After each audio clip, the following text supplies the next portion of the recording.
Hi welcome to Keerthi's kitchen. ఈరోజు ఎంతో టేస్టీగా ఉండే చికెన్ దమ్ బిర్యానీ చూపిస్తానండి.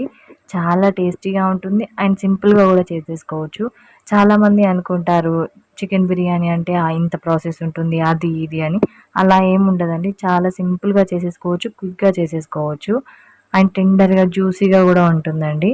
కొన్ని కొన్ని టిప్స్ పాటించి చేస్తే చాలా ఈజీగా వచ్చేస్తుంది. ఎలా చేయాలో చూసేద్దాం, వచ్చేయండి. ముందుగా చికెన్ని బాగా క్లీన్ చేసి తీసుకోండి. నేను ఇక్కడ 1 కేజీ వరకు తీసుకున్నానండి. ఉప్పును నిమ్మకాయ వేసి బాగా కలిపి వాష్ చేసుకుంటే నీసు వాసన రాదండి. ఆ తర్వాత మనం చికెన్ని మ్యాగ్నేట్ చేసుకోవడానికి పేస్ట్ ప్రిపేర్ చేసుకుందాం. ఒక 5, 6 పచ్చిమిర్చి, కొంచెం కొత్తిమీర, కొంచెం పుదీనా వేసి గ్రైండ్ చేసి పట్టుకోండి. ఆ గ్రైండ్ చేసిన మిక్చర్ని ఇందులో వేసేసుకోండి. వీడియో స్కిప్ చేయకండి, స్కిప్ చేస్తే మీకు అర్థం కాదు. పిన్ టు పిన్ తెలవాలని చాలా క్లియర్గా చూపిస్తున్నానండి. ఆ తర్వాత స్పైసెస్ యాడ్ చేసుకుందాం. 1 టేబుల్ స్పూన్ అల్లం వెల్లుల్లి పేస్ట్, 1 టేబుల్ స్పూన్ కారం, మీ రుచికి తగ్గట్టుగా వేసుకోండి. 1 టేబుల్ స్పూన్ ఉప్పు,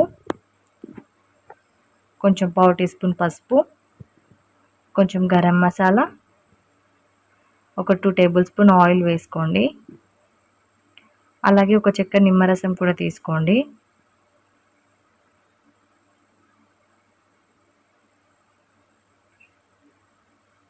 కొంచెం గ్రేవీ కోసం పెరుగు కూడా యాడ్ చేసుకోవాలి. బాగా ఎక్కువ యాడ్ చేసుకోకండి, మీరు తీసుకున్న క్వాంటిటీ తగ్గట్టుగా యాడ్ చేసుకోండి. ఆ తర్వాత ఇలా వీడియోలో చూపిస్తున్నట్టుగా బాగా కలుపుకోండి. ఇలా మంచిగా మ్యాగ్నేట్ చేసి ఒక 1/2 అవర్ అట్లా పక్కన పెట్టేయండి. దీన్ని మంచిగా ముక్కలకి బాగా పట్టించండి ఉప్పు కారం. దీన్ని ఒక 1 అవర్ అయినా పక్కన పెట్టేసేయండి. ఈలోపు మనం రైస్ ప్రిపేర్ చేసుకుందాం. ముందుగా బాస్మతి రైస్ తీసుకుంటున్నానండి నేను. మీరు నార్మల్ రైస్ అయినా తీసుకోవచ్చు. ముందుగా క్లీన్గా ఒక 2-3 టైమ్స్ వాష్ చేసుకోవాలి. ఆ తర్వాత 1 గ్లాసు బియ్యానికి 2 గ్లాసుల వాటర్ అయితే కరెక్ట్గా సరిపోతుందండి. ఇందులో స్పైసెస్ని యాడ్ చేసుకుందాం. 2 బిర్యానీ ఆకులు, 1 ఇంచు దాల్చిన చెక్క, 4-5 లవంగాలు, సాజీరా, మిరియాలు వేసుకోండి. కొంచెం పుదీనా, కొంచెం కొత్తిమీర కూడా యాడ్ చేసుకోండి.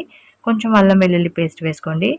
అలాగే 2 టేబుల్ స్పూన్ నెయ్యి వేసుకోండి, అన్నం పొడి పొడిగా రావడానికి. వీటిని కూడా ఒక 1 అవర్ నానబెట్టుకోవాలండి. ఇందులో రుచికి సరిపడా ఉప్పు కూడా వేసుకోండి.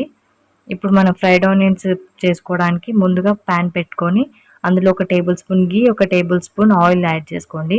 ఇలా స్లైసెస్లా కట్ చేసుకున్న ఆనియన్స్ని వేసి గోల్డెన్ బ్రౌన్ కలర్ వచ్చేదాకా ఫ్రై చేసుకోవాలండి. మధ్య మధ్యలో కలుపుకుంటూ బాగా ఫ్రై చేసుకోండి. అలాగని మొత్తం మాడనివ్వద్దు, దగ్గరుండి ఫ్రై చేసుకోండి. ఈ కలర్కి వచ్చేసాక తీసి పక్కన ఒక ప్లేట్లో సర్వ్ చేసేసుకోండి. చూసారా, ఈ కలర్కి రావాలి.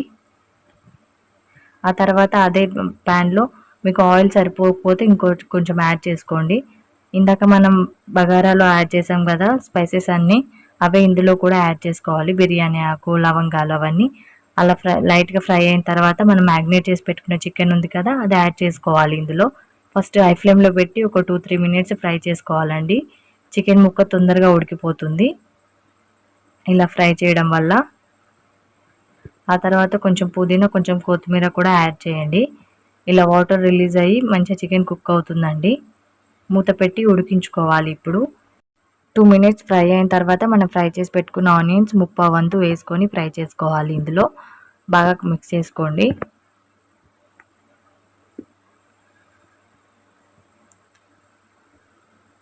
ఇలా చికెన్ 50% ఉడికిన తర్వాత మనం పక్కన రైస్ బాయిల్ చేసుకుందామండి. స్టవ్ ఆన్ చేసి అదే ఇందాక మనం పక్కన పెట్టుకున్నాం కదా నానబెట్టి, ఆ రైస్ని పొయ్యి మీద పెట్టుకొని ఉడికించుకోవాలి. చూసారా, ఇలా 50% కుక్ అయితే చాలండి. స్టవ్ ఆఫ్ చేసేయండి. ఇలా మనం చేతితో నొక్కితే విరిగిపోవాలండి బియ్యం, అలా కుక్ అయితే సరిపోతుంది. వాటర్ అన్నీ స్ట్రెయిన్ చేసుకోండి. ఒక చిన్న గ్లాసెట్ మాత్రం వాటర్ తీసుకోండి, అవి మనం లాస్ట్ బిర్యానీలో యాడ్ చేస్తాం దమ్ చేసేటప్పుడు. ఇప్పుడు చూసారా, చికెన్ మొత్తం ఉడికిపోయింది. ఇలా ఉండాలండి గ్రేవీ కన్సిస్టెన్సీ కూడా. మరీ చిక్కగా ఉండొద్దు, మరీ పల్చగా ఉండొద్దు. ఈ స్టేజ్లో ఉన్నప్పుడు ఉప్పు కారం సరిపోయిందో లేదో చెక్ చేసుకోండి ఒకసారి. చూసారా, ముక్క కూడా చాలా మెత్తగా ఉడికిపోయింది. ఇప్పుడు లో ఫ్లేమ్లో పెట్టుకోండి. మనం రైస్ పక్కన పెట్టుకున్నాం కదా, దాన్ని తీసుకొని ఇలా జాలి గంటితోనైనా దేనితోనైనా మీ ఇష్టం, మీకు ఏది కంఫర్టబుల్గా ఉంటే అలా తీసుకొని లేయర్ లాగా యాడ్ చేసుకొని మీద ఫ్రైడ్ ఆనియన్స్, ఇలా కొంచెం కొత్తిమీర, పుదీనా యాడ్ చేసుకొని ఒక టేబుల్ స్పూన్ గీ యాడ్ చేయండి. ఆ తర్వాత ఫుడ్ కలర్ ఉంటే ఫుడ్ కలర్, సాఫ్రాన్ కలర్ ఉంటే సాఫ్రాన్ ఏదైనా మీరు యాడ్ చేసుకోవచ్చు. ఆ తర్వాత మళ్ళీ ఇంకో లేయర్ లాగా రైస్ వేసుకోవాలి. మళ్ళీ మీది నుంచి కూడా ఫ్రైడ్ ఆనియన్స్, కొత్తిమీర, పుదీనా, మళ్ళీ నెయ్యి యాడ్ చేసుకోవాలండి. మీకు ఎన్ని లేయర్స్లా వస్తే అన్ని వేసేసుకోవాలి. ఇలాగే మళ్ళీ గీ కూడా యాడ్ చేసుకోవాలి. ఇంకో లేయర్కి కూడా మళ్ళీ ఫుడ్ కలర్ యాడ్ చేసుకోవాలి. ఇలా మీకు ఎన్ని లేయర్స్ వస్తే అన్ని లేయర్లా వేసుకోండి. లాస్ట్ మనం ఉడికించి పెట్టుకున్న రైస్లో నుంచి ఒక 2 టేబుల్ స్పూన్ వరకు వాటర్ తీసుకోండి. ఆ వాటర్ని ఇందులో వేస్తే టేస్ట్ చాలా బాగుంటుందండి. అన్నం కూడా కింద అడుగంటకుండా బాగా వస్తుందండి. మీద నుంచి కొంచెం గరం మసాలా యాడ్ చేసుకొని మీద మూత పెట్టుకోండి. ఆ తర్వాత ఒక దోశ పెనమైనా ఏదో ఒక పెనం ఉంటే అది పెట్టేసుకోండి.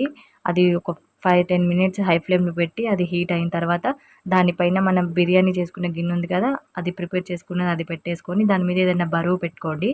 లేకపోతే మీ ఇష్టం, ఇట్లా పిండితోనైనా క్లాత్తోనైనా కవర్ చేసుకోవచ్చు. ఒక 15 మినిట్స్ అలా దమ్ చేసుకున్నాక చూసారా, మన బిర్యానీ రెడీ అయిపోయింది. ఇంత సింపుల్ అండి. ట్రై చేస్తారా మరి? ట్రై చేసి మీ ఫీడ్బ్యాక్ని నాతో షేర్ చేసుకోండి. అలాగే దీన్ని ఒక 15 మినిట్స్ కలపకుండా పక్కన పెట్టేసేయండి. ఆ తర్వాత సర్వ్ చేసుకొని తింటే చాలా టేస్టీగా వస్తుందండి.